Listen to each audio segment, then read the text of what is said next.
Analytics suggest that these types of videos do not resonate with most of my viewers, so I know that this is maybe not the most popular topic for you all, but if it helps any of you watching, that's worth it to me, because this process is very scary and very stressful, especially when you're doing a lot of it on your own.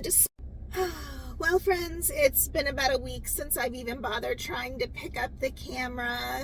To be honest, I'm feeling pretty defeated. My morale is not the greatest at the moment, and I had no intention of filming anything around this topic again until I had some real answers to share, but I figured that this actually might be more helpful for people to see kind of what this process towards getting a diagnosis is like for someone that is dealing with chronic illness and doesn't have just an easy, quick answer as to what is causing all of their problems. So stick around. I'm going to share with you my process as a first-time visitor to a major medical center, specifically what my experience and journey is like going to an out-of-town facility, Mayo Clinic, which is, supposed to be one of the best in the country at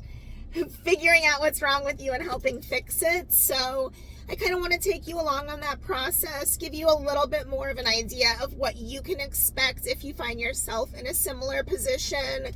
And most importantly, I want to give you some tips that I learned the hard way that can hopefully save you a lot of time, hassle, even money in the long run or short run, really.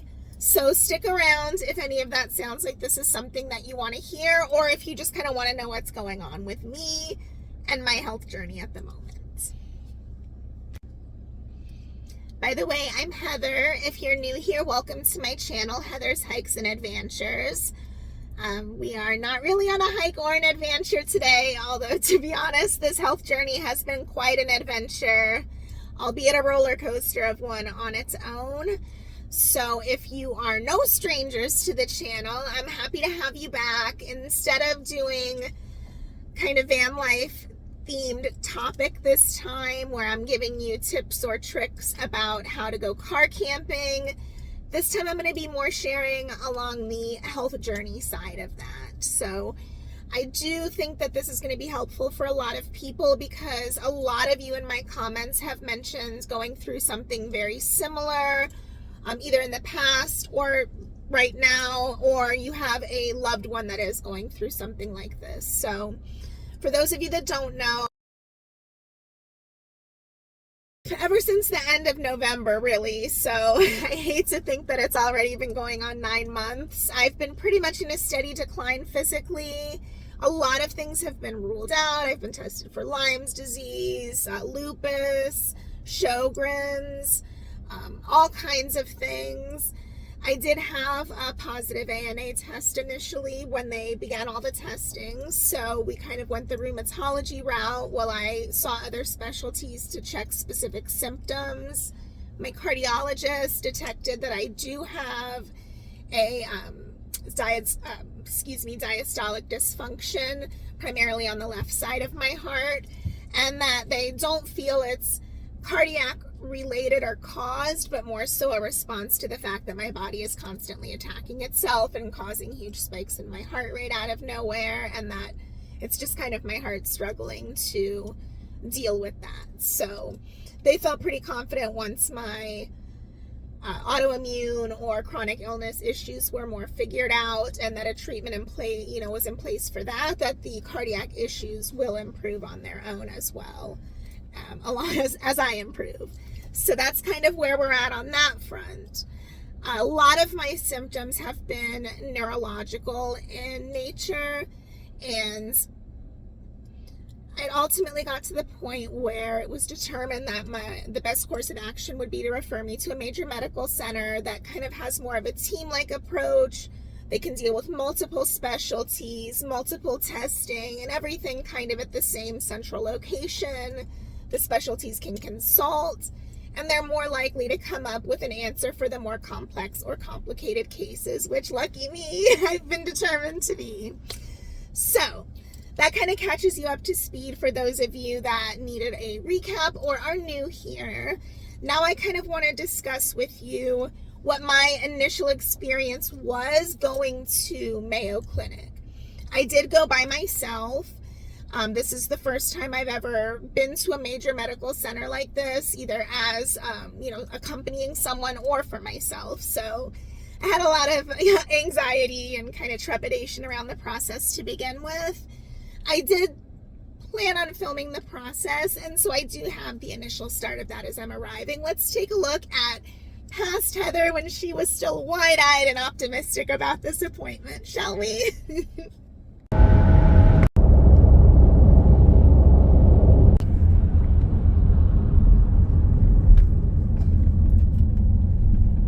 In a quarter mile, turn right. I'm so nervous. I don't want to go in. I can't believe today might be the day I actually finally get some answers. And part of that terrifies me, and part of that is a huge relief. So keep your fingers and toes crossed for me, guys.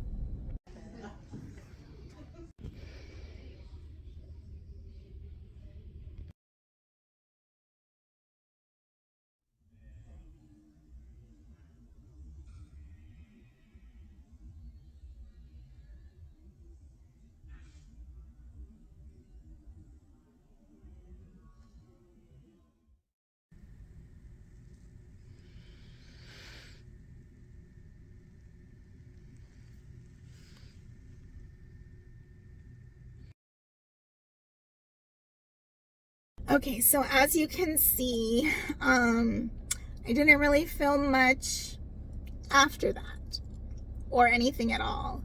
My plan was to catch you up to speed before I went to go get my labs done for the day and kind of let you know what was going on. And I was honestly in such a low place at that point that I just didn't even pick up a camera again for over a week. So I am just now speaking to that. I really went into that appointment having high hopes, despite trying to set my expectations accordingly. And by that, I mean not set any expectations. So many people have told me by now, oh, you're going to get your answers finally. You know, Mayo's great. They told me exactly what it was when I went. Oh, they saved my life. Nobody knew anything. And I went in there and, you know, they knew right away. And so despite me trying to tamper my own, expectations and hopes on what I was going to get out of this first consultation, I did let myself get hopeful that I would be leaving, as you saw, that I would be leaving that day with answers and, more importantly, some type of a treatment plan that would hopefully lead to a solution and that would hopefully lead to me feeling like a normal person again. You know, that could function just doing simple daily activities like grocery shopping and a little light housework, not having to choose between one or the other and take a break every 5 minutes.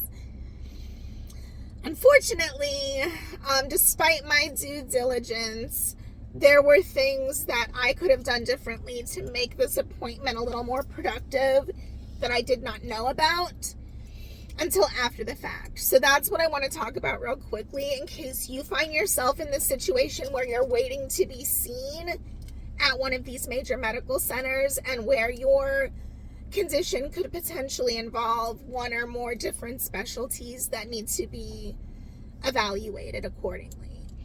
So let's talk about that. If you have been seeing more than one specialty, and if you think more than one specialty may be the cause of your condition or conditions, make sure you have multiple referrals before the time of your appointment. I wish I had known that. It would have literally saved me months of time, money, and frustration and uncertainty over the future. Let me explain. I knew when I was scheduling my appointment at Mayo Clinic And I told the scheduler right then and there, you know, I know that my referral is for rheumatology and that's who this is being scheduled with. I just want to make sure I'm dotting my I's, crossing my T's. I am also seeing a neurologist who feels very strongly that there are musculoskeletal and neurological issues at play, maybe more so than rheumatological. I said, when I go, if it's determined that rheumatology is not the best specialty to address my issues, am I going to be able to see a neurologist at that time? Am I going to have to wait? Like, I want to make sure that I'm doing everything I can on my end to be as productive as possible, because it's already been months. I am getting worse every month and it feels like time is of the essence. And I just want to make sure, since I have all of these doctors, that if there's anything I need from them before this appointment, I have it. And I was reassured multiple times, no, that's the benefit of going to a place like Mayo Clinic that does have multiple specialties that can work together. It's more of a team approach. If your rheumatologist feels it's neurological in nature, you'll just go right over to neurology. They'll be able to do their evaluation, any tests that are needed. That's why we say that the appointment can take anywhere from 1 hour to all day, or sometimes even longer. So don't worry about it. We've got everything we need on our end. You just need to show up and bring any records. Meanwhile, my neurologist is telling me that based on what I was told by Mayo, that while she would ordinarily refer me to get a lumbar puncture done, since I was going to be seen by Mayo in a few weeks and that their neurologist would likely order their own, she didn't want to subject me to a big needle in my spine back to back like that. So she deferred until I was seen by Mayo. Well, you can see where this is going. Fast forward 6 weeks that I could have been getting other testing, other referrals, coordinating to, get all of this done at the same time. And here I show up for my rheumatology appointment, only to be told that after the consult and after looking through everything, that they can certainly see the impairment I'm talking about. In fact, the doctor even said that it felt to her like there was a delay from the signal my brain was sending to my body parts to do stuff before they were able to do it. So she feels it was more of a signal neurological issue, and that it's in my muscles and or bones versus my actual joints, which would be the rheumatology aspect of it would be if the inflammation or the issue were in my joints. Because it's musculoskeletal, they are not able to do any of that type of testing or make any kind of determination on that. Instead, now they have given me a referral for one of their neurologists to have a neurology evaluation along with the lumbar puncture and any testing that the neurologist feels is needed. The catch is that they're just as booked out as rheumatology was when I made that appointment 6 weeks ago. So logically, I can expect to have to wait probably at least another month before I have to do another 4-hour trip to hopefully be evaluated at that time. I am going to be seen by neurology and gastroenterology, and then there is a potential that I will need to see an ENT. If apparently it's gastroenterology, if it's going to be like my esophagus and that area that's causing some of the issues, whereas if they determine that it's my actual throat, then they would have to refer me to ENT. But apparently it's more likely that it's my esophagus and the area in here. So I will be going to a GI, and now that I know that I need more than one referral for each specialty, I am scheduling the neurology and the GI at the same time, along with any testing that needs to be done for those.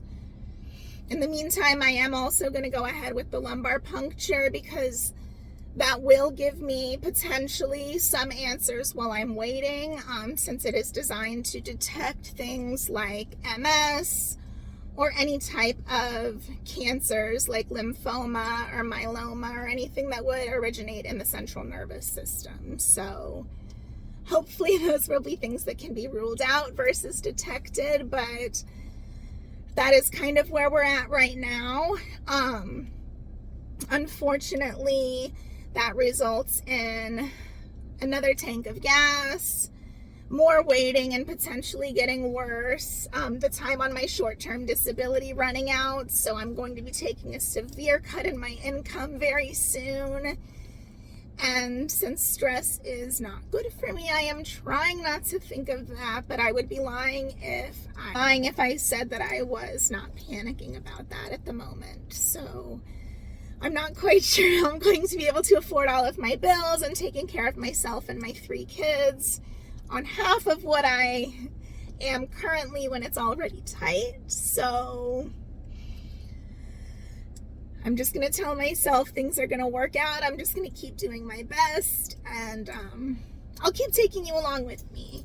I don't want this to be a negative downer type video. I am truly just trying to give people that are watching advice on what they can avoid.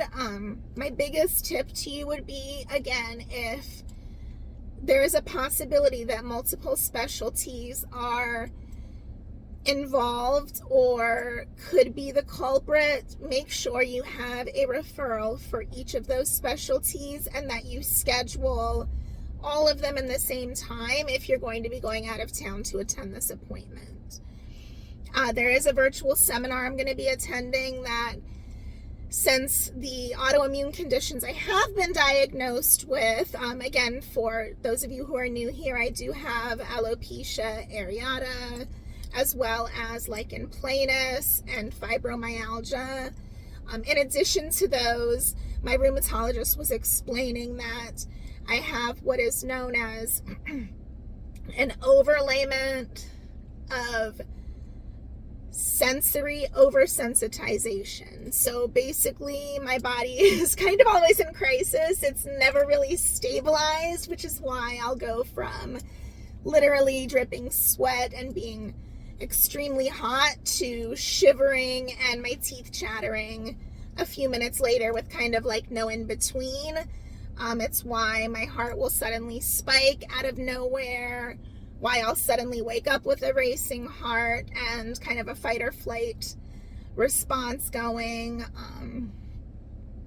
why my muscles will do their spasming and tremors and shaking and stuff, why I'm so intolerant to heat, cold, the sun now as far as light sensitivity. All of those things are basically a result of my overactive senses. They're just kind of extra heightened. So I'm just constantly in a state of extremes in one way or another without ever kind of being at that calm regulation. So all of my stress responses, my heart, all of those kind of issues are all impacted, basically all of my senses. So that can be caused by any number of autoimmune and neurological conditions. Apparently, it's relatively new science and research that they're just learning more about it. But they do have a virtual seminar, since there is no treatment for that or my other autoimmune conditions, that's designed to try to help mitigate your stress responses and kind of give you coping tools and coping mechanisms to try and manage your symptoms as best as possible when there is no treatment for them. So again, I'm going to be doing that. I'm going to be researching different diets, all while I'm waiting to be seen by these new specialties and hopefully finally have an answer.